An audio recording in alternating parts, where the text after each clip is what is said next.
Tu fais un clap? Je fais un clap. Là, ça Ouais. tourne là. Ouais. Bon, après, on va commencer.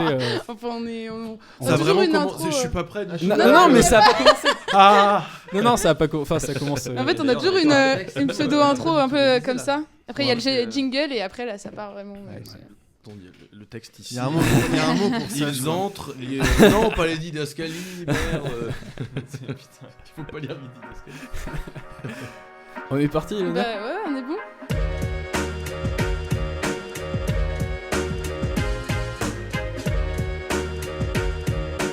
Eh ben, bonjour à tous. Aujourd'hui, on accueille trois musiciens du groupe Mode Cosmique.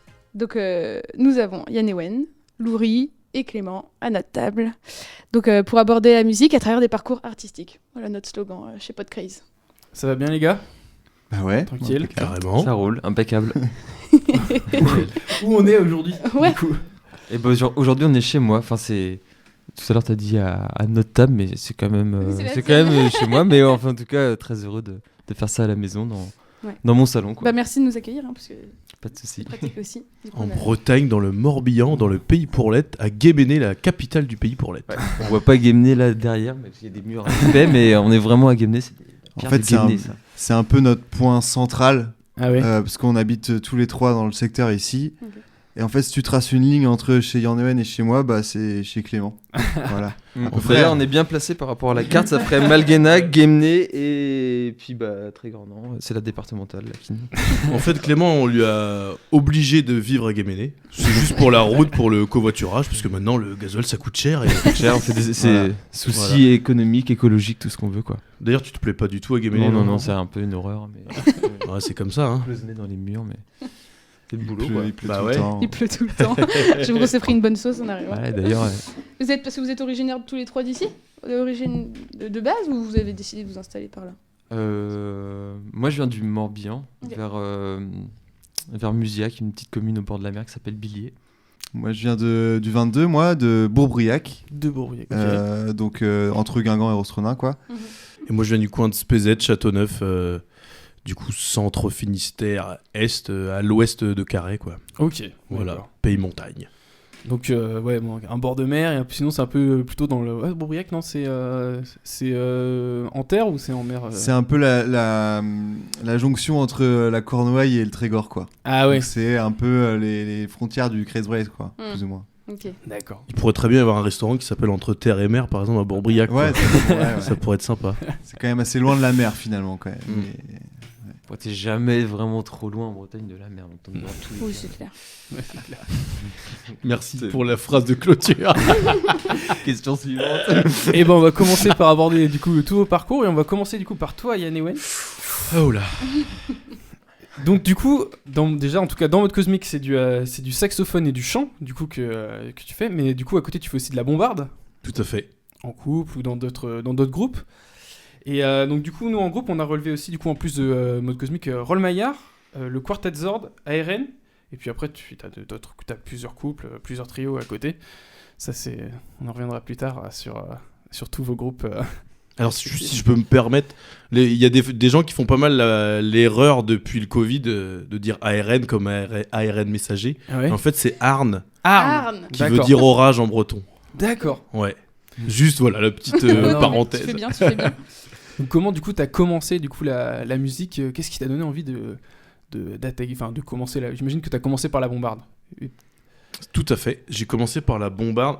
Bah, en fait, moi, j'ai deux oncles sonneurs, un de Landelot et l'autre de Spézet. Et en fait, du coup, je les ai entendus tout gamin dans les repas de famille, tout ça, sonner du Billy Bombarde. Et puis je voyais ça, j'étais waouh, c'est quoi ces instruments de sauvage, j'ai envie de faire ça. Et donc voilà. J'ai commencé à souffler dans les instruments avec eux, quoi. Et puis. À un moment donné, avec mes parents, avec leur boulot, on habitait dans le coin de Quimper, quoi, Ouais. à Plomelin. Et du coup, j'ai commencé quand j'avais 7 ans. Quand j'avais 7 ans, j'ai commencé à bombarde en cours, quoi. J'ai pris des cours à l'école de musique du Bagat de Quimper, notamment avec Jean-Louis Hénaf, Ah oui d'accord. Gwendal Poder, tout ça. Et voilà, j'ai fait 2 ans. Et puis après, en fait, très vite, moi, ce que je voulais faire, c'était de la musique de couple. Benny Bombard, en Face Nose, tout ça. Et Le bagad, t'étais moins intéressé du coup par le bagad en fait, en général. En fait, au début, j'ai toujours fait un peu de bagad à côté parce que, en gros, moi très vite après, j'ai bougé par rapport au boulot de mes parents dans le coin de Saint-Ségal, Châteaulin. Et en fait, j'ai fait partie du bagad en Armorique, le bagad du parc d'Armorique en fait. D'accord. Mais sauf que dans le bagad en Armorique, il y a énormément de sonneurs de couple. Ah oui. Du pays montagne, tout ça. En fait, du coup, ça tombait assez bien. En fait, on faisait des buffs tout le temps. Il y avait pas mal de face-nose et tout ça. Donc j'avais toujours un pied dans le bagad, mais après, j'ai assez vite laissé de côté. C'était plus l'ambiance, les copains et tout. Ouais, mais je me suis vraiment concentré sur la musique de couple. Et j'ai surtout rencontré Hervé Hervois, fils, un sonneur de Châteauneuf, avec qui il m'a pris sous son aile et j'allais le voir toutes les semaines. J'ai bossé toutes les semaines avec lui. Et j'ai appris avec son père, après Hervé Hervois père, parce que du coup, ils ont eu l'idée d'avoir le même prénom. Et puis voilà, j'ai appris beaucoup avec son père aussi, en allant sonner dans les mariages, dans les face-nose, tout ça. On a été compères, on a sonné ensemble pendant un moment, quoi. Et puis après, j'allais rencontrer un peu des sonneurs à droite à gauche. Quand je commençais à avoir une mobilette, j'allais voir Yves Berthoud, des sonneurs comme ça. Ah oui, d'accord, ok. Qui étaient dans les monts d'arrêt, tout ça. Et puis d'autres. Voilà, ça a commencé comme ça. Et puis il y a eu le cercle de Spézet quand même, qui est un élément assez fort, parce que moi j'étais au cercle pour la danse, et puis après j'ai sonné aussi pour eux. Ah oui, d'accord, ok. Et là, il y a pas mal de sonneurs aussi sur Spézet, des gens comme Ouais. Dédé Rioux, tout ça, où en fait ça a toujours été très fort, cette pratique-là de sonner, de buffer, et tout ça. Et Du côté de Châteauneuf, il y a déjà une sorte de... Ils font une sorte de festival de la Gavotte, ou sur le côté de Spézet, il y a un bassin au niveau de la Gavotte qui est beaucoup sonné là-bas. Il y a beaucoup de couples. Je sais qu'il y a des buffs aussi qui sont... Enfin, moi, on m'a parlé de buffs de sonneurs qui pouvaient durer des minutes et des dizaines de minutes entières. Même des heures. Ouais. Le plus long qu'il y a eu, c'était 4 heures. Ah ouais. 4 heures de buff. En fait, par chez nous, dans le pays montagne, je sais pas pourquoi, mais depuis longtemps, il y a la tradition fin de Fesno, c'est un buff sonné, quoi. Ouais. Tous les sonneurs se mettent au milieu. Et du coup, gamin, même quand je sonnais pas dans les Fesnos, je venais avec ma valise et j'attendais la fin du Fesnos pour sonner, quoi. Et ça, c'est hyper formateur, quoi. T'enregistres, t'essayes de choper les thèmes, t'essayes d'en balancer quand tu commences à être un peu motivé, un peu chaud, quoi. Ah ouais. Voilà. Et puis, du coup, par la suite, il y a le saxophone aussi qui a dû arriver, ou le chant, parce que j'imagine que peut-être que tu dois parler breton petit, ou t'as appris le breton comme ça. J'ai appris le breton plus tard. Ouais. J'ai appris le breton à... En fait, j'ai fait la formation Stumdi, là, les formations intensives de breton, là, sur 6 mois, quand j'avais 19 ans, un truc comme ça, ouais. D'accord. J'étais sur Brest, j'ai fait la formation à Brest, et en même temps, moi, j'étais au conservatoire à Brest, et puis c'est là que j'ai commencé le saxophone et le chant au même moment. Ah oui. J'ai toujours chanté pour moi sous la douche, quoi. Ouais. Et puis écouté énormément de chants depuis, par contre, vraiment longtemps, quoi, depuis tout petit. Je me suis mis vraiment à chanter à ce moment-là, ouais. J'avais envie de mettre dans le breton aussi, et puis c'est le début du breton, de la langue et du chant, quoi. D'accord. Ouais, puis c'était un moment aussi où, du coup, j'en ai profité pour vraiment travailler le breton de mon coin avec mes grands-parents, tout ça, la famille, les alentours, quoi. Il y a un retour aux sources aussi de réapprendre ça avec les grands-parents. Ouais. Du coup, ça avait une importance pour toi aussi, peut-être, de le parler pour bah, ça. Bah oui, carrément, ouais. Ouais, bah de toute façon, il y a tellement de dialectes et de manières de parler en breton que moi, c'est celui que j'ai entendu depuis tout gamin avec mes grands-parents que j'avais envie de... C'est celui que j'avais dans les oreilles que j'avais envie de retrouver, quoi. Ouais. Ok. Vous trois, vous parlez couramment breton ? Ou vous parlez entre vous essayez de pratiquer, parce que déjà, sinon c'est une langue, si on pratique pas une langue, je sais qu'on peut la perdre assez rapidement. Je sais pas si vous avez un rapport au breton. Moi, je parle couramment breton, ouais. Ouais. J'ai fait les écoles D1 en fait. Ah oui, d'accord, ok. Depuis l'école primaire jusqu'au lycée à Carhaix. Et voilà. Bah, après Clément. Moi, par contre, ouais, je parle pas breton. Clément, J'ai eu c'est- des petites notions à la fac, mais bon, Ouais. en langue, je sais plus quoi, d'initiation pendant un an ou deux. Donc, j'ai des petites notions, mais non. T'es comme le chien d'Angela Duval, quoi. Je comprends pas, quoi. Tu comprends, mais tu parles pas. Ouais, c'est ça. Ouais. Ah, parce que tu comprends quand même. Ah non, bah après, c'est quand il y a un contexte et que, oui, effectivement, une conversation, si j'ai un peu la trame, effectivement, je peux choper des mots, mais en vrai. S'il y a Fesnoz et Kouign-Amann dedans, tu comprends à peu près le concept. Là, ouais, c'est ça, je vais te dire ya, puis comme ça, ouais, c'est bon, ça passe crème. Bah, non. nous, on parle pas du tout breton. Hein, pour le coup, ouais. Pourtant, on en entend beaucoup autour de nous, mais ouais. Mais ouais, c'est ça. Encore Mais en fait, difficile. mes parents, du coup, sont pas bretons et parlent pas breton. Et au moment où je me suis un peu intéressé au breton, je voulais faire D1, mais c'était au moment de mon lycée. Et Ah, du c'est coup, un peu fallait. tard, Enfin, en ouais. fait, c'était un. Enfin, franchement, j'y ai vraiment pensé, mais du coup, je l'ai pas fait, quoi. Ouais. Mais voilà. C'est Ouais, c'est comme ça. Après, c'est pas. Il y a toujours moyen de faire une formation. Il y a toujours moyen, la preuve. Oui, ouais. oui, Ouais, c'est ouais. jamais trop tard. C'est ça, C'est jamais trop tard de vouloir apprendre. Ouais. Si en plus c'est quelque chose qui te tient à cœur, Ouais. c'est jamais. Parce qu'en plus, c'est un peu.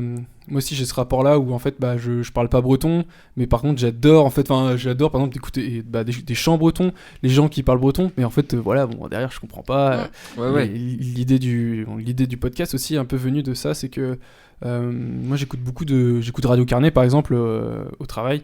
Et bon, bah, au bout d'un moment, je suis obligé je change de station parce qu'en fait, je comprends pas en fait ce qui est dit. Et je suis sûr qu'il y a des superbes émissions qui parlent de musique, des choses comme ça. Et je me suis dit qu'en français, ça pourrait être pas mal aussi d'en faire. Même si c'est une langue du coup qui doit être encore plus valorisée qu'elle l'est pour pas qu'elle disparaisse, quoi. Mhm. Je pense que c'est. Je sais pas si on pourrait dire qu'elle est en danger, je sais pas. Parce qu'on l'est quand même bien parlé encore par des jeunes.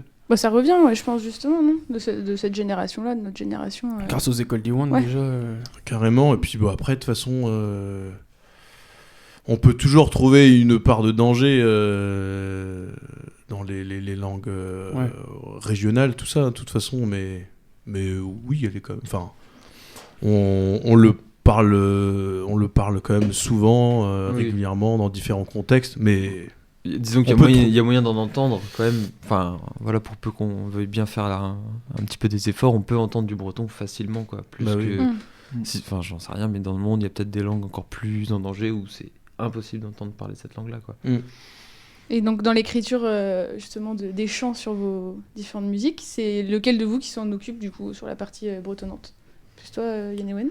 tous les deux, on Tous les deux, compose, ouais. on compose tous les deux, on écrit tous les deux des chansons. Après, on a quand même une importance pour les textes trad aussi, et les textes qui nous parlent, quoi. Mais en tout cas, ce qu'on écrit, on essaye en tout cas de se baser, parce que c'est un type d'écriture, c'est un style d'écriture, ça a une forme particulière. Une poésie particulière. Bah ouais. Aussi, Donc essayer de retrouver cet esprit-là à travers des compositions plus modernes, avec des sujets peut-être différents, mais avec des tournures Bon, on sent dans que- l'esprit de la langue. On quoi. sent, même moi qui comprends pas, on sent que vos textes ils sont quand même modernes, quoi. On arrive à déceler certains mots qui peuvent un peu ressembler à la langue française. Et on sent que voilà, vous essayez d'apporter quand même une touche de modernité en fait dans vos textes. Bah ouais, en fait, il y a cette idée-là de... Forcément, au tout début du groupe, on reprenait des textes trad qui nous Ouais, parlaient, normal, ouais. et au bout d'un moment, quand l'esthétique du groupe s'affine, t'as envie de raconter sur scène des choses qui ont du sens par rapport à ta musique aussi. C'est pour ça qu'on a demandé aussi à des gens de composer des textes pour nous, dans l'univers qu'on a, et que nous aussi, on a commencé maintenant là, à écrire aussi des chansons. Ouais. Des fois à bricoler aussi, juste à changer des mots ou tu vois, Un sens un peu. parce que c'est vrai qu'il y a quelques chansons où les morales de l'histoire c'est plus toujours très d'actualité Non, c'est finalement. sûr. Ouais. Et donc on essaye ça nous paraît quand même important, même s'il n'y a pas beaucoup de gens qui comprennent véritablement ce qu'on chante. Mais en fait, quand tu es chanteur sur scène, si ton texte, tu le vis pas, c'est un peu dommage en fait. Ouais, Ça se ressent. l'entends souvent. Et c'est que pour chanter breton, il faut savoir parler le breton, il faut comprendre ce qu'on chante. Pour que ça ressorte, et ça ressortira toujours différemment quand on comprend ce qu'on chante. Et puis, justement, là, ce que disait Louri, on a aussi demandé à des copains de composer des choses, mais notamment, c'est aussi la mise en valeur des musiques dialectales, vu que suivant les dialectes, ça va être différent. Musicalement, ça va sonner différemment aussi. Ah oui. Et notamment, par exemple, il y a un Costarwat qu'on a fait. On s'est dit, tiens, ce serait cool quand même de pouvoir l'avoir dans le breton de ce pays-là. Sauf que nous, c'est pas, c'est pas le nôtre. Ouais. Et du coup, on a demandé à un copain qui s'appelle Maxime Craé, qui a travaillé ce breton-là, qui connaît bien. Donc, il a pu composer avec ce dialecte-là. Donc, ça donne tout de suite une couleur. Et en même temps, voilà, l'idée c'est de rester un peu au niveau des textes, dans quelque chose un peu dans le mystère cosmique, quoi. Ouais, voilà. Garder un peu. Il y a cet ADN-là. Ça, c'est votre ADN de toute façon, le côté mode cosmique. On peut. C'est dans le nom, du coup. Ouais, on peut c'est pas ça. trop le cacher. Ouais. Il y a un gros panneau quand même. Là. Vous avez compris. Un peu entre mode cause et cosmique. Est-ce que dans l'émission, on essaye de toujours vulgariser tout ce que l'on dit, parce que nos auditeurs sont pas forcément du côté bretonnant ou même parlent breton. Alors, est-ce que du coup, donc vous comprendrez que pour mode cosmique, il y a le cosmique à l'arrière, mais pour mode, qu'est-ce que ça veut dire mode exactement cause. Mode cause, ouais. Mode cause, ouais, c'est à l'ancienne, vintage, et puis cosmique, le cosmos, quoi. Ouais. Donc, ça fait un peu passé, futur, parce que le cosmos, ça paraît toujours un peu futuriste. Pour le... Un côté rétro-futuriste. Voilà. Ouais, rétro-futuriste, ouais. C'est un peu ça qu'on essaye de dégager aussi. Et puis il y a le côté mot de cause dans le jeu aussi, dans l'idée, voilà, là, Yann Ewen parlait du fait qu'il venait de la musique de couple. Ouais.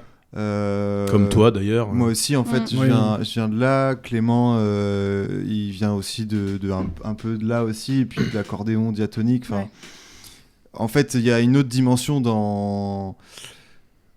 comment dire, le mode cosmique, c'est on joue des instruments qu'on n'a pas, c'est pas les premiers instruments avec lesquels on a joué en Fesnos, quoi. Oui, c'est ça, on retrouve pas forcément les instruments, on va dire classiques, typiques, et non plus de la musique à danser, quoi. Mais par contre, on les joue d'une manière similaire à quand on joue du biniou, de la bombarde, du tambour, en fait. C'est un peu ça C'est un peu ça le truc, on va pas faire du jazz, quoi. On va mettre des petites touches si on veut, mais parce qu'on peut le faire. Enfin, c'est plus facile de le faire avec une trompette et un sax qu'avec une bombarde et un biniou. C'est sûr. Mais l'idée, c'est pas ça, quoi. L'idée, c'est de faire comme si on jouait en biniou, bombarde, tambour, mais à 3, quoi. C'était, je sais plus, toi ou Simon Latouche, là, qui avait trouvé une image juste pour un peu symboliser le truc, d'avoir un sabot qui est sur un pedalboard, là, vous savez, Ah oui. Là où on a tous nos effets, les delays, tout ça, qui rendent le son justement un peu cosmique et tout ça. Et du coup, d'avoir vraiment ça pourrait être une pochette d'album, je sais pas, peut-être. D'avoir un sabot qui est un peu ancré, tu vois, sur un pedalboard qui du coup symbolise quand même un peu le style mode cosmique, quoi. Et une converse dans la boue. Ta boue pour l'autre pied, quoi. Du coup, là, t'as vraiment la dualité au mieux, quoi. Mais en gros, pour faire simple, mode cause, il y a vraiment le truc que nous, on imagine, le côté biniou moment de tambour, avec le clavier, sax, trompette. Et après, le côté cosmique, c'est tout le son électrifié, trituré, bidouillé des claviers ou les effets utilisés sur la trompette et le sax, quoi. Dans l'épisode 3, du coup, avec Shaw, on voulait qualifier, du coup, on a mis dans des cases, mais on aimait bien dire que votre musique, elle était électrique et pas électronique. Je sais pas si vous voyez un peu ce qu'on a voulu dire, mais un truc, on sent que c'est... Il y a une volonté de porter vers le futur ou quelque chose, voilà. C'est peut-être comme une sorte de filtre, en fait, nos instruments, ce serait des filtres, tu vois, on parle un langage de musique bretonne, mais nos instruments, c'est juste... ça fait ressortir la chose un peu différemment, mais ça reste qu'un filtre. Le propos, il est quand même mode cause. Et puis voilà, encore une fois, c'est la dualité, quoi. Ouais. Mais quand on a trouvé ce nom-là, on n'y croyait pas au début. Hein. Ah ouais. Enfin, en fait, Yanewen est arrivé avec cette proposition et on était là, ouais. C'est quand même un. C'est quand même un peu gros et tout, c'est un peu... Et puis en fait, on s'est dit, vas-y, il fallait bien, de toute façon, il fallait bien mettre un nom Ouais, sur la presque- première affiche de là où on Ouais. allait jouer. C'est Et souvent puis comme ça d'ailleurs. Donc les c'est groupes, c'est toujours hein. resté ça, enfin c'est toujours resté ce nom-là en fait Ah au ouais, final. ouais. Ah ouais, on n'a jamais eu autre chose. Ouais, on a jamais Ouais, puis le changé. côté un peu dérisoire du nom, quoi. C'est un Oui, espèce c'est de jeu ça. de mots un peu bidon. Ouais. C'est un peu bidon, ouais, c'est ça. C'est ça qui nous nous faisait Ouais, marrer mais aussi. qui bouge un peu la tradition quoi, tu vois, tu la prends, tu la réveilles quoi. Héros. Réveille les mamies de l'EHPAD et puis chut. D'ailleurs tu mets le cosmique et galactique quoi. Ok. Moi je vais aborder le parcours de Louri. Attends, je prends mes petites notes. Donc toi tu fais de la trompette, de la bombarde aussi. J'imagine que c'est Ouais. par rapport à tes débuts dans la musique bretonne. Mais tu chantes aussi. Alors, de mes recherches, tu as fait le pont supérieur à Rennes. Et tu es dans Café Rooibos, Varzav, 7 têtes, je sais pas comment on Ouais. dit comme ça. Arnes, je Yes. l'ai bien prononcé. Avec la correction. voilà. Mais tu as aussi Inculqué. beaucoup de couples, de trios, Ouais. etc. Est-ce que tu peux nous en parler un peu plus, justement, tout ce parcours, mais comment ça a commencé, Ben, surtout Ouais, bah du coup, moi ça a commencé assez tôt. Enfin, je veux dire, dans cette culture un peu là, Bah, du centre-Bretagne. D'où l'école d'Iwan aussi, que tu as Ouais, peut-être et commencé puis mes tôt. parents étaient très investis dans ces trucs-là, dans le secteur où j'ai grandi. Mm. Donc en fait, dès que j'étais, enfin, dès tout petit, quoi, j'allais traîner en fest-noz et tout, Ouais. quoi. Et c'est là que j'ai commencé à chanter en Canadiscan. J'ai appris avec Robert le Bastard. Et puis toute une équipe de jeunes, là, de copains, en fait, on allait chanter. Et puis très tôt, on a été mis... En fait, on nous a fait chanter sur scène, quoi. Donc ce qui fait que vraiment très, très vite, je me suis retrouvé à chanter devant des gens pour les faire danser. Mhm. Et donc, il y a un côté naturel, en fait. Enfin, où en fait, du coup, tu fais ça. Tu fais pas ça pour je sais Oui. pas quoi, mais tu Ouais, en vas-y, fait, on bah, te dit, bah fais-le. Ou, ok. et toi, t'es un gamin, t'y vas, et Ouais. puis voilà, et puis. Mais du coup, je remercie vraiment beaucoup les. Enfin, tu vois, c'est des Ceux trucs qui que tu t'ont t'en mis rends pas dedans, compte au ouais. début, quoi. Ouais, Mais c'est ceux sûr. qui m'ont mis là-dedans, mes parents, tous les gens des assos et tout ça du coin, c'est vraiment. Et de pas avoir lâché. Parce Ouais. que aussi, on peut se dire quand c'est quelque chose en fait qui est pareil évident pour nous et que ça peut devenir une contrainte plus qu'un plaisir aussi sur certaines fois. Je Ouais, pense ouais. que quand on se dit plus tard, ah j'ai pas lâché ou un truc comme ça, vraiment je suis content d'avoir. Ouais, continué. bah. Après, c'est ça, moi, je me suis jamais trop posé la question. Ça faisait vraiment partie de l'environnement, Ouais, quoi. ouais. C'est ça, ouais. Ça faisait partie de l'environnement. Bon, voilà, ça c'était avec le Canadiscan. Puis après, puis j'ai fait un peu de violon aussi. Je suis passé par le violon. Et donc après, j'ai commencé la bombarde. Et là, j'ai arrêté totalement le violon. Ok. J'ai commencé à jouer de la bombarde. Et par chez moi, donc il y avait le Bagad à Beaubriac. C'est là qu'il y avait les cours de bombarde. Donc c'est là D'accord. que j'ai appris. Et puis avec quelques sonneurs aussi un peu du coin. Et dans des stages aussi, de stages de musique, musique, quoi. Ouais, ouais. Et c'est à peu près au même moment que je suis arrivé au lycée d'Iwan, quoi, que j'ai commencé la bombarde. Donc c'est là aussi que j'ai rencontré plein d'autres musiciens qui venaient de partout, notamment Éloigne Le Sauze, avec qui je sonne en couple encore aujourd'hui. D'accord. Ok. Du coup, ça fait plus d'une dizaine d'années qu'on sonne ensemble. Puis d'autres gens. Et que bon, c'est là que tu fais plein de rencontres Bah ouais, musicales, que tu forcément. testes un peu des trucs, d'autres styles et machin. Et après, donc, j'arrive à Rennes, à la fac de musicaux. Et c'est là que j'ai commencé la trompette pour justement pas faire que de la Le musique kiff, trad. ouais, changer un peu. Changer un peu, rencontrer du monde, voilà, faire d'autres expériences, Ouais, ouais. machin. Te civiliser, quoi. Arrivé à Sauf- Rennes, voilà. Arrivé à Rennes, allez. Jouer en club. Nouveau costard. Putain, merde, personne voulait jouer avec moi à la fac. Bah oui, je fais de la bombarde. Merde. Non, mais et du coup, ouais, aller voir un peu du côté des musiques orientales, du jazz, du funk. Ouais, et toucher tout. un peu à tout, enfin voir autre chose peut-être que. Ah ouais, quand Tu sors du lycée, Bah oui. t'as envie de faire plein de trucs. Bah, quoi. ouais. Et donc voilà, bah après voilà, c'était le pont sup aussi, donc j'ai fait le pont supérieur. Bah, ça fait quelques années déjà, donc là voilà, t'apprends pas mal de choses. Après ça, j'ai fait Chris Academy aussi avec Yann Ah oui. Owen. Je l'ai pas marqué, mais. On a oui. fait la 7e promotion. Donc, du coup, qu'est-ce que c'est la Chris Breeze Academy? Parce que du coup, c'est un groupe qui se forme comme ça ou c'est quelque chose En fait, c'est un peu une formation professionnalisante de musiciens, D'accord. des musiques modales. C'est ça un peu, non? Ça va? C'est ça. Je sais pas si c'est un grand sigle. En gros, en fait, c'est un groupe de musique. En fait, il y a un groupe qui est constitué et qui part pour 2 ans ensemble. D'accord. À peu près 1 an d'apprentissage de la musique modale, donc la musique trad un peu du monde qui utilise des échelles non tempérées.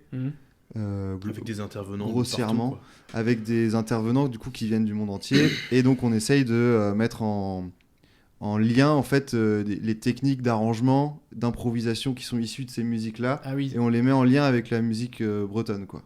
Ok. En gros, c'est un peu ce délire. Et après, pendant 1 an, t'as un peu ça. Et puis l'année d'après, on constitue un répertoire, un concert. Et après, on part en tournée, et éventuellement, on fait un disque et tout. Ok. Donc en fait, c'est vrai que ça, c'est une expérience qui a été assez formidable et formatrice, qui permet de... tu vois, et ça permet de rencontrer du monde, de rencontrer des gens qui viennent d'autres cultures, des gens qui jouent aussi la même musique que toi, mais que tu connaissais pas. Enfin, avec Yann, on se connaissait parce qu'on était à Rennes ensemble, mais il y a d'autres gens que j'ai rencontrés par ce biais-là. Dans les académies, et puis donc aussi d'autres musiciens qui viennent d'autres cultures. Tu voyages aussi. Et il y a un voyage à l'étranger en plus dans la formation. À l'étranger, voilà. Moi, j'ai été en Inde pour faire un peu de musique indienne. Ah oui, toujours dans l'idée d'aller apprendre une musique là-bas. Pas forcément vous d'aller vous produire là-bas, mais plus d'aller apprendre. Dans le cadre de la formation, quoi. Dans le cadre de la formation, donc certains ont été en Turquie, d'autres en Bulgarie, et voilà. Donc tu apprends un peu des musiques, d'autres musiques traditionnelles, mais après, du coup, ça permet aussi de mettre des mots sur la musique que tu fais depuis que t'es petit, quoi. Tu vois, par exemple, moi, les trucs que je fais en danse, en pline ou j'en sais rien, tu vois. Des fois, je sais même pas pourquoi je fais ça et tout, et le fait d'aller voir ailleurs, ça permet de se replacer un peu. D'accord. De voir, t'apprends les ornementations de musique macédonienne et tout ça, et t'es là, ouais, la vache... c'est très précis, quoi. Et puis du coup, tu reviens sur ta musique, tu te dis, mais en fait, nous aussi, c'est précis, quoi. Et... c'était tellement naturel pour toi de faire ça depuis longtemps. Ça fait reconsidérer en fait la musique qu'on joue depuis tout petit et la musique bretonne, quoi. Ouais, c'est ça. C'est plus facile à l'analyser parce que tu désapprends ta musique pour essayer de comprendre une autre langue musicale. Et du coup, quand tu reviens, t'es là, ah ouais, mais c'est plus clair, du coup, nous, si on fait ça comme ça, c'est que ceci, cela. Et du coup, c'est plus facile de l'expliquer, soit pour échanger avec d'autres musiciens, musiciennes, ou pour transmettre à d'autres gens, quoi. Ah oui. Ça aide aussi pour la composition, derrière du coup, de savoir ça, après, derrière, c'est un peu plus, je dirais pas carré, mais on sait à peu près quand on fait notre morceau. Ça te donne des outils, quoi. Ouais. En fait, ça te donne un peu t'as des tiroirs, quoi, avec plein d'outils dedans, plein de portes à ouvrir. Ouais. Puis, et voilà, quoi, plus t'as des expériences musicales avec plein d'autres gens, plus t'as des possibilités de tiroirs à ouvrir. C'est clair. Après, des fois, il y a des tiroirs qui sont un peu rouillés, c'est pas facile à ouvrir, mais bon, tu sais qu'ils sont là. Il y en a, il faut pas les ouvrir non plus. Ouais, peut-être faut pas les ouvrir non plus. Expérience, faut pas revenir dessus, quoi. C'est Yeltas qui était avec vous dans cette création d'académie. Et c'était en quelle année, ça, du coup, que vous l'avez fait? Ou c'est peut-être encore d'actualité? C'est pas 2019, 2020. Ah ouais, c'était juste avant. Je pense que c'était 2017-2018 parce que c'était. On était notre première année de tournée, c'était le Covid après. Donc, c'était 2019 notre année de tournée. C'est tombé impeccable. Après, c'est tombé plus ou moins, voilà. Bon, on a eu des belles dates, on a été joué dans des lieux assez cool, mais c'est vrai que ça a freiné un peu. Forcément, mais comme tout, quoi. Mais ça me faisait beaucoup repenser à ce que nous disait Yeltas, justement, sur le fait que lui, il apprenne plein d'instruments différents, il prend plein de sonorités, et en fait, il a des cordes à son arc qui sont énormes maintenant, quoi. Pour composer là-dessus. Ok. Ouais, puis c'est vrai que, comme tu as dit, ça ça fait aussi mettre ce genre de formation qui ouvre aussi sur plein de choses. On peut se dire, oh là là, tu peux te perdre aussi, être dans plein de domaines, mais finalement, ça fait aussi mettre en valeur la musique bretonne et lui porter une certaine importance. C'était là, en fait, ça nous fait assumer aussi des choses, quoi. Des choses qu'on pourrait avoir du mal à assumer, mais là, d'un coup, on arrive à mettre des mots dessus, mettre en valeur tout ça. Voilà, avec un regard différent. Et du coup, on va passer à Clément. Clément, lui, il ne fait pas d'instrument avant. Ou alors, à moins que si. Si, il fait de l'accordéon. Ça va commencer par un petit cours d'organologie. Alors, si vous voulez bien. C'est vrai que l'accordéon, c'est un instrument. C'est typiquement un instrument avant. Ouais. Un soufflant. Attends, C'est pas un soufflant. Allez, c'est pas un. Ouais, alors disons que. Et le bignou, oui, parce que. Alors ça, attention, vous savez pas pas tout. grand chose. mais- Pas Ça, on l'a grand pas monde le trouvé, sait. ça. Attends. Non. Donc Clément, J'en garde, c'est plutôt, donc c'est clavier. Clavier, en fait, j'ai commencé la musique avec le piano, mais vraiment piano classique, quoi, avec le solfège, les belles partitions. Quand j'avais 6 ans, là, On est tous c'est comme ça que j'ai été mis dans la musique, disons. Et par contre, j'ai découvert la musique bretonne avec l'accordéon, donc un instrument avant. Voilà, mais avec un clavier. On n'utilise pas ses poumons, par contre, pour produire le son. Non. Voilà, c'est le soufflet qui s'en charge. Et, Joliment dit. Et donc, du coup, j'ai commencé l'accordéon à 12 ans. Ah oui.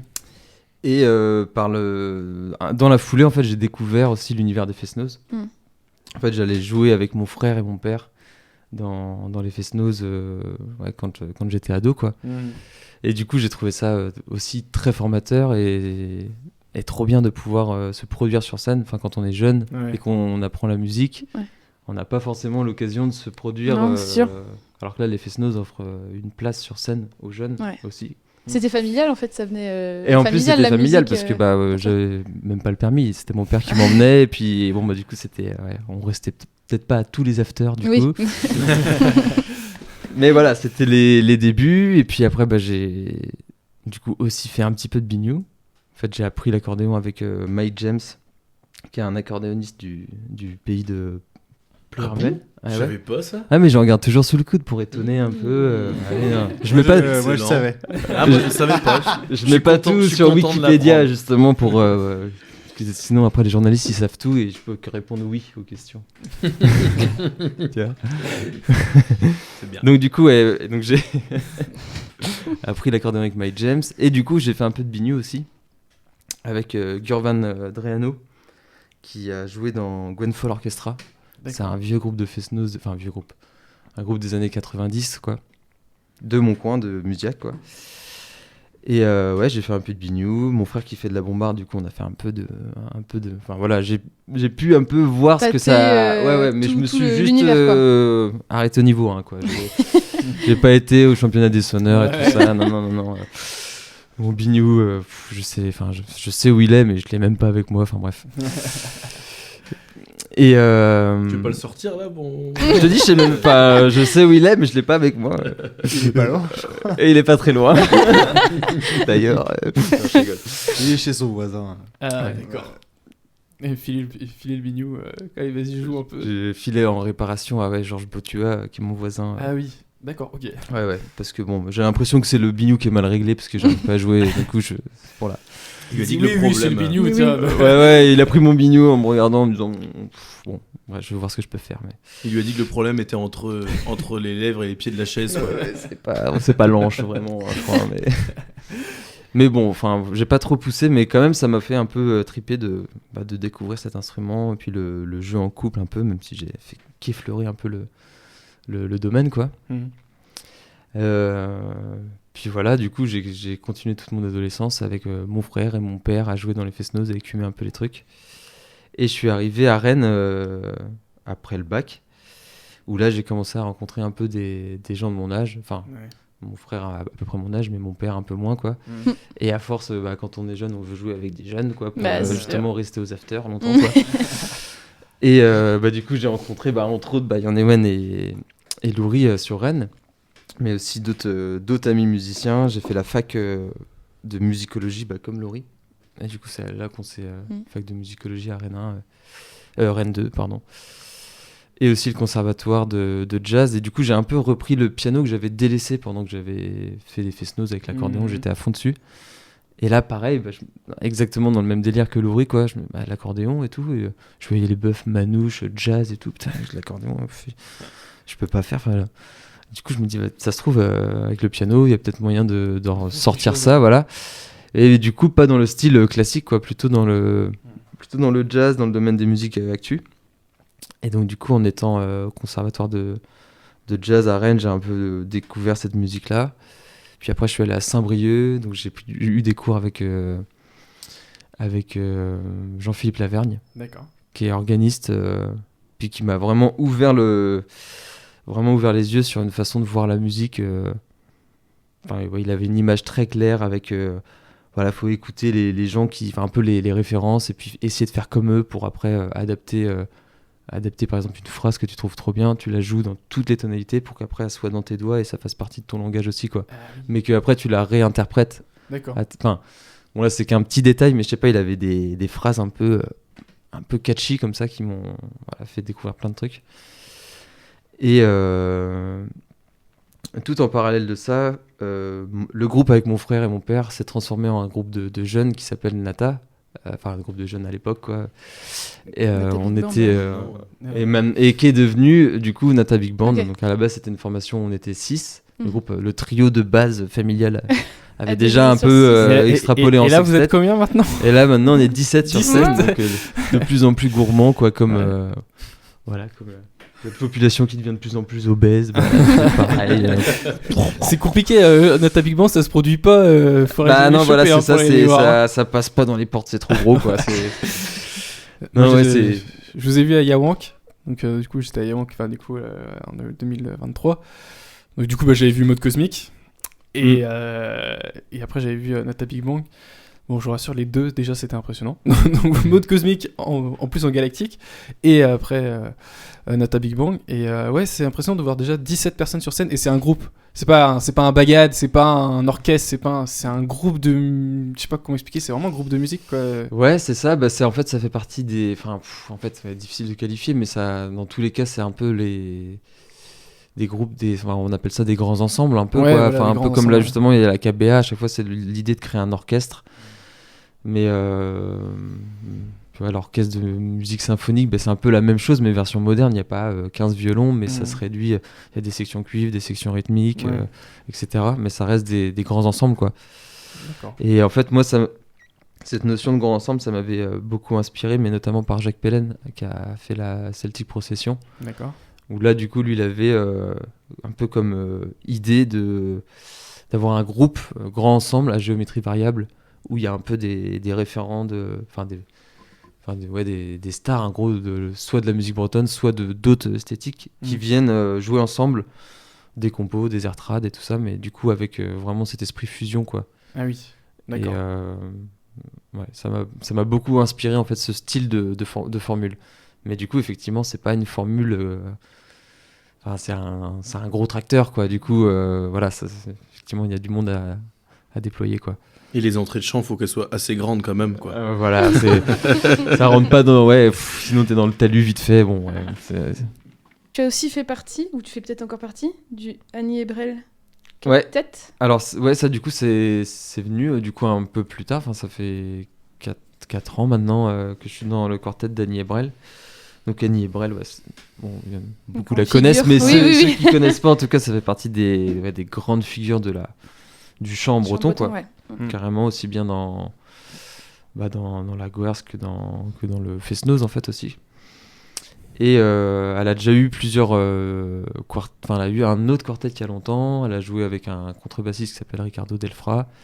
Et là, elle a fait un répertoire sur la poésie d'Angela Duval, qui est une poétesse bretonne. D'accord. On a parlé de ton chien tout à l'heure, mais... Et donc Annie, en fait, a repris les poèmes d'Angela Duval qu'elle a mis en musique, en fait. D'accord. Voilà, pour créer un spectacle qui s'appelle L'Hélique, et qui a tourné il y a 2 ans. On a fait un album, d'ailleurs, de ce spectacle. Et du coup, le quartet, c'est avec Renan Pellen au sistre, d'accord, Daraman Souhana à la basse, et moi au clavier. Et Annie qui chante, du coup. Ouais. Donc ouais, ce truc-là. Et donc, du coup, c'est plus de la chanson en fait en breton. C'est pas du fest-noz. Oui, c'est en fait, il y a un peu de spectacle. il y a un peu les trucs de la musique à danser parce que forcément, le chant breton peut impliquer aussi très vite de la danse, quoi. Même si c'est des chansons. Donc il y a ce truc caractère un peu à danser, mais voilà, c'est le répertoire, c'est vraiment des compositions d'Annie et de Renan qui a arrangé, qui a mis un peu en musique, quoi. D'accord. Et moi et Darvan, du coup, on fait un peu les arrangements derrière le tapis. Ouais. Voilà, ça se fait souvent d'ailleurs de manière hiérarchique dans les arrangements. Pour ce groupe-là ou dans beaucoup de groupes, il y a souvent une idée de base d'un quelqu'un qui met sa première pierre à l'édifice, puis les autres, ils complètent, ils mettent des petits coups de burin pour que ça soit lisse de tous les côtés et que l'idée de base soit bien présentée, quoi. D'accord. Non, si tu veux. C'est joliment dit. Ouais, belle métaphore. Vous nous avez un peu expliqué comment vous vous êtes rencontrés pour créer Mode Cosmique. Donc c'était en cours, enfin sur Rennes en tout cas, pendant vos études, tous en musicaux. Et d'où c'est né, en fait, vous aviez eu cette volonté de créer un groupe, ou alors vu que vous évoluez dans d'autres groupes différents, il fallait créer autre chose au niveau de la sonorité musicale, ou je sais pas. Est-ce que vous avez une anecdote justement sur cette création de groupe ? En fait, je crois qu'on avait envie de jouer ensemble. Alors, pas tous les trois, on s'est pas dit tous les trois ensemble, on avait envie de jouer ensemble. Mais nous, à cette époque-là, on était en coloc tous les deux. Ouais. Donc déjà, on avait eu un autre groupe aussi ensemble qui s'appelait Dawa Combo. Alors ça, c'est fou. Ça, c'est une petite archive. c'est le tiroir que tu veux pas. Si vous voulez écouter Dawa Combo, il y a des sons qui existent sur Spotify. Attends, dis pas où. Quelque part, voilà. Un truc qui ressemble à un nuage, non ? Ouais, c'est ça. Skyblog, non ? Sur MySpace.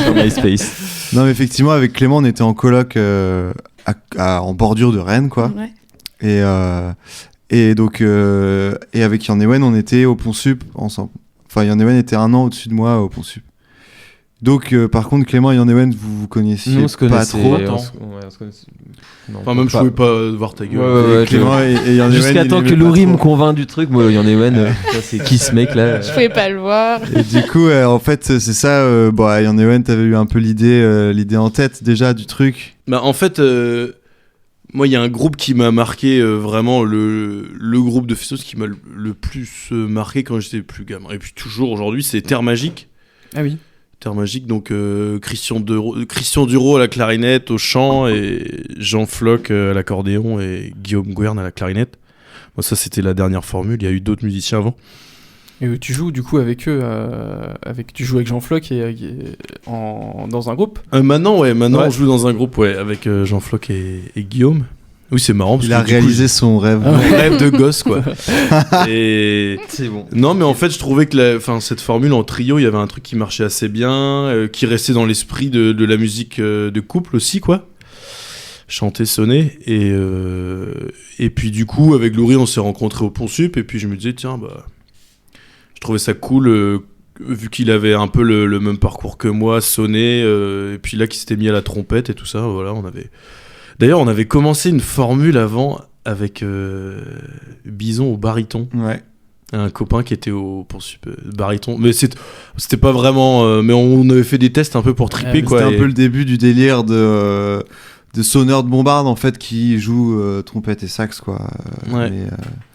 Et ensuite, en fait, je disais à Laurie, tiens, ça pourrait être marrant de monter un groupe et tout. Je verrais bien un truc avec un clavier et tout. Et en fait, je savais pas que tu faisais du clavier à ce moment-là.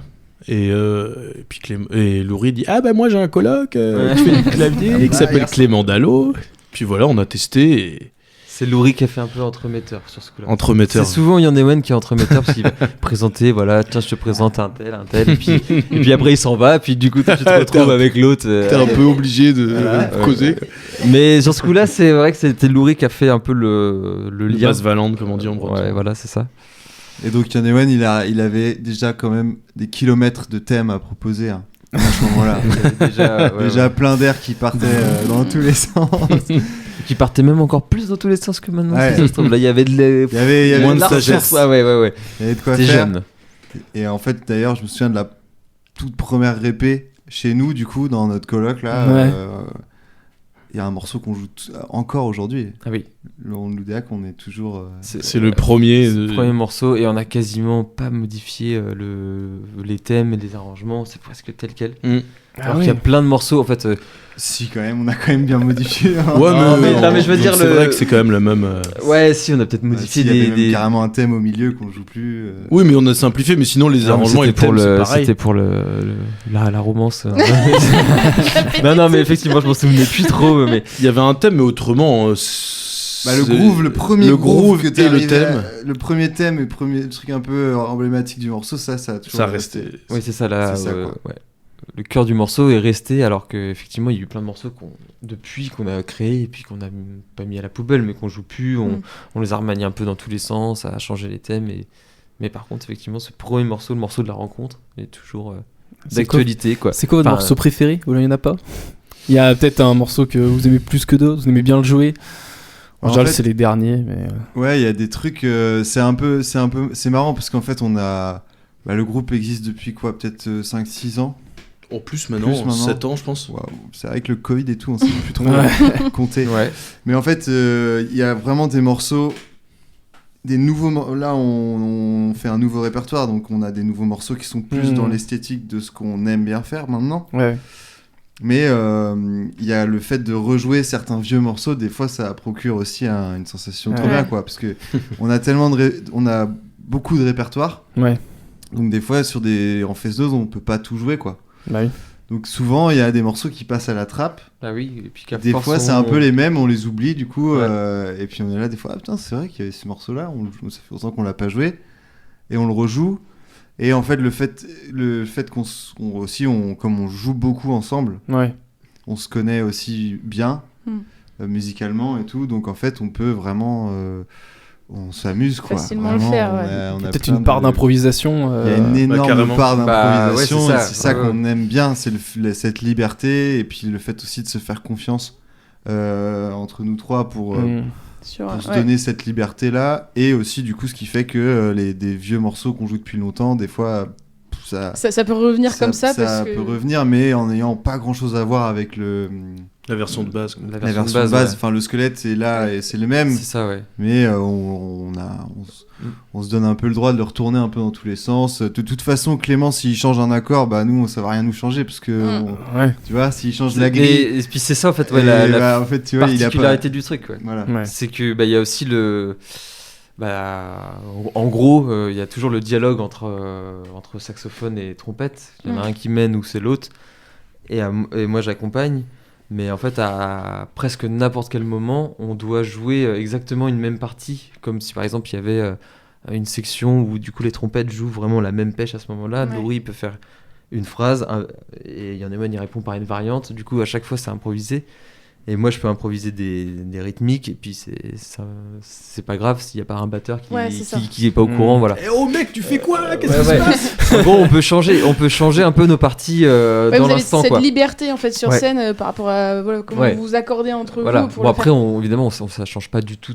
Il y a quand même des repères, mais on a juste en gros des gros poteaux. On doit aller au même endroit, mais hop, là, on fait un peu des zigzags. Des zigzags entre le but c'est d'arriver au poteau, quoi. On n'aime pas la routine, quoi. Voilà. Ouais. Mais puis même justement comme tu disais tout à l'heure, il y a des fois des vieux morceaux qu'on joue plus et d'un coup on rejoue et juste ça ramène une fraîcheur parce qu'on l'a pas joué depuis longtemps, donc attends, et puis du coup ça amène d'autres chemins aussi, quoi. Donc on essaye de jouer aussi, quoi. On essaye de moi rigoler. j'ai toujours aussi aimé les groupes qui rejouent les vieux morceaux, quoi. Parce que souvent un groupe il a besoin d'évoluer et de jouer des nouveaux morceaux, mais en fait t'as pas mal le public des fois attend d'un groupe qui joue tiens le morceau du premier album je l'ai adoré, j'aimerais bien, et puis des fois c'est cool quand un groupe arrive à encore jouer ces vieux morceaux et avec justement des petites nouveauté. Enfin, moi je trouve ça, je suis toujours content de d'entendre un vieux morceau, si je sais pas, genre, si on va voir Céline Dion en concert, c'est pour écouter ses vieilles musiques, c'est pas pour écouter exactement c'est une nouvelle musique. Moi je les connais pas. Mais tu sais que c'est un truc qui existe vraiment, ça, l'effet Céline Dion. Ah ouais? Ah ouais, parce que en fait, je me souviens On t'écoute. L'écrit pour l'épreuve d'écrit pour rentrer au pont supérieur, donc je sais plus en quelle année c'était. Ouais. Et ben c'était là-dessus, c'était sur l'effet Céline Dion. D'accord. Donc tu pourras demander vous pourriez demander à qui c'est qui était avec moi à cette époque-là, peut-être Ewen Couriot, Baptiste Barbier, oui, d'accord, ok. Et tout. Ouais. L'effet Céline Dion. Donc C'est ça l'effet Céline Dion. Le public attend tes vieux tubes, quoi. Le public vient te voir en concert, mais ils sont là pour te voir tes vieux tubes. Et toi, l'artiste qui développe tout le temps des nouveaux trucs, des fois t'en as ras le cul de ton tube, quoi. Ouais. Et du coup tu veux faire de nouvelles choses parce que t'évolues, mais du coup tu te rends compte que le public il est décalé par rapport à toi. Donc faut trouver un juste milieu, quoi, c'est sur ça, le truc. Et voilà, c'est un truc qui existe Comme tu vraiment. dis, de ramener du coup cette ancienne musique, mais de rajouter peut-être un truc tout petit différent qui vous permet de pas rentrer dans une routine aussi. Ouais, c'est ça, ouais. Bah, notamment à Montmartin Quintet, ils ont cette force, ils ont tellement d'albums dans les pattes et ils ont cette force d'aller piocher dans les tout premiers albums d'un coup, avec un truc un peu frais. Ça sonne quand même, je trouve, pour ce groupe-là, Montmartin, là, Quintet, ça sonne toujours d'actualité, quoi. Ouais. Même si effectivement les morceaux, si tu mets le CD, ok, ils ont leur temps, mais eux, quand ils les jouent en live, tu te dis oui, c'est pas un vieux truc, quoi. Non, c'est c'est ça. voilà, ils y reprennent le matériau, mais ça sonne comme ils sont maintenant. Ouais. Et moi, je trouve ça cool, un groupe qui fait ça, quoi. Ouais, carrément. C'est vrai. On va aborder c'est peut-être la plus grosse scène que vous avez fait, c'était Yaonk du coup l'année dernière. C'était la plus grosse que vous avez faite. En nombre de la taille de. Ouais. La taille de la Taille de la scène. Elle est assez grande. Et puis, il y avait quand même 7-8 000 personnes. Ouais. Oui ou deux questions. Ouais. Il y avait quand même pas mal de monde. Ça va être impressionnant. Qu'est-ce que c'est l'effet qu'on a quand on est sur scène et qu'on voit 7000 personnes. On va dire, tout le monde n'était pas dedans, mais. Mais en fait, le truc, c'est que il y a. Bon, alors, je sais pas si c'est bien ou pas, mais il y a un côté où c'est pas si impressionnant que ça, dans le sens où en fait, il y a énormément de fumée quand on est sur scène. Oui. Et en fait, c'est difficile de distinguer vraiment les 8000 personnes. Ouais. En fait, je trouve presque plus impressionnant de se mettre dans les gradins. Vous savez, juste quand on voit des photos qui sont prises des gradins, et là on voit vraiment la fosse qui est noire de monde. Ouais. Sur scène, on n'a pas du tout cette vue-là, quoi. Ah oui. En fait, il y a les projecteurs et la fumée, et donc du coup on voit, tu vois pas forcément au loin. on voit les 5 premières rangées. Ouais, c'est On ça. distingue des mouvements en fait, mais c'est très brouillon, et donc du coup on n'a pas vraiment l'impression d'être devant autant de monde. Et puis il y a un truc aussi, c'est qu'en Fest-Noz, c'est pas comme si c'était 8000 personnes en concert devant en mode une troupe de roucailles qui est là comme ça. Il y a quand même des gens chauds devant qui sont là, qui font nimp, et c'est super et c'est trop bien. Mais en fait les gens ils sont là aussi pour la danse, donc ils sont pas focalisés forcément sur la scène, et ils sont en train de kiffer avec les autres gens, à causer et tout, donc je pense qu'il y a un truc un peu naturel d'osmose entre les danseurs et la scène. Du coup, on se rend moins compte un peu du front qui fait face à nous sur scène, quoi. Bah oui, c'est ça, après derrière. Ouais. C'est marrant parce que je trouve que c'est une scène où, justement, devant 8000 personnes, on pourrait s'attendre d'un groupe qui fasse vraiment un show pyrotechnique et tout ça, tu vois, vraiment pour engager tout le monde. Mais là, il n'y a pas besoin, en fait. Mais non. Là, ça reste dans l'esprit Fest-Noz, où, donc, en fait, dans les Fest-Noz plus communs, où il y a un peu moins de monde, il n'y a pas de spectacle, enfin c'est un spectacle, mais je veux dire c'est pas un show avec des artifices en veux-tu, voilà. Les groupes se succèdent, il y en a qui viennent en chemise, il y en a qui viennent c'est un peu veste quechua de randonnée, troué, enfin voilà, et là je trouve qu'il y a un peu ce truc là, malgré le nombre de personnes, il y a quand même un truc un peu qui retranscrit le Fest-Noz. Et du coup, il y a moins le caractère où tu as besoin d'en faire des tonnes et des tonnes. Ouais, est-ce que vous êtes chaud? On le fait tous un peu pour, pour après, tester un peu, voir comment ça répond 8000 personnes. Mais voilà, t'as pas besoin d'arriver en moto sur scène. Ça va. T'as failli le faire la dernière fois. Ouais, j'ai hésité. Vous voulez jamais avoir de... Parce que là, on voit de plus en plus de groupes de Fest-Noz qui commencent à avoir des DA sur scène. Ouais, on en parlait. Je sais pas si vous, c'est un truc qui vous attire ou qui vous êtes posé la question. Déjà, on voyait, déjà vous avez tous une tenue, vous avez tous une veste sur scène. Les chaussures peut-être aussi, je sais plus. Non, pas les veste. chaussures. Sur les chaussures, mais les vestes. en fait, c'est vrai que ça peut. En fait, c'est marrant. Il y a des groupes vraiment qui restent hyper sobres et c'est hyper bien, ça marche super. Et des groupes qui vont chercher vraiment des trucs hyper sophistiqués avec des écrans derrière et tout. Et c'est cool aussi. En fait, je pense que Ce qui est bien en Fest-No, c'est qu'il y a vraiment tous les univers, quoi. Ouais. T'as aussi bien des trucs électro, métal, acoustique, machin, Ouais, ceci, c'est cela. Tout est possible, mais peut-être qu'un jour on ira. Bah, vu l'univers, peut-être qu'on aura envie d'étendre aussi, montrer un peu plus à l'image aussi ce qu'on veut, ce qu'on veut Si vous voulez dégager amener votre comme ADN, ouais. Enfin, Après, comme DA, ouais. c'est vrai qu'on veut aussi rester un groupe un peu passe-partout, quoi. Ouais. En fait, dans le sens où le Fest-No, c'est une fête populaire. Ouais. Tu peux très bien être amené à jouer dans une scène toute noire comme Yawank, toi, où Ouais. c'est nickel, et des salles des fêtes toutes blanches. Ouais. avec des C'est ça. néons Voilà, si tu blancs mets, qui mettent les yeux, mais c'est cool aussi. Mais en fait, ça fait partie nous, du ça fait truc, partie quoi. du truc, quoi. C'est fait partie de la culture, ça fait partie des gens qui essayent de faire avancer Ça. les choses. Bah oui. Et donc, nous, on veut pouvoir en fait, continuer à jouer pour ces trucs-là, quoi. Parce que c'est Que ça, ce soit, qui, ouais, c'est pas ça force- notre, ouais.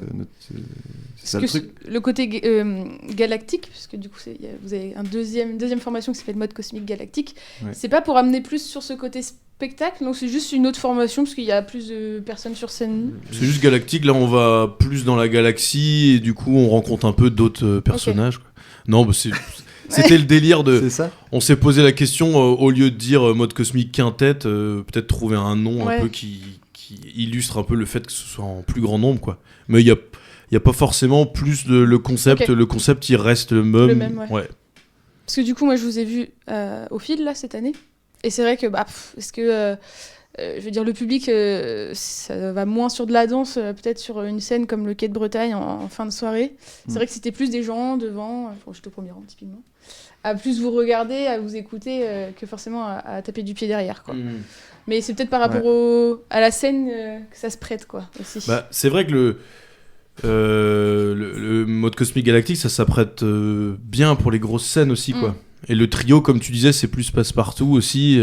Ouais, c'est ça. Ouais. Mais les deux marchent. Mais c'est vrai que, comme tu dis, à 1h du mat, au quai de la Bretagne, bah forcément, du coup, là, il y a la section cuivre avec...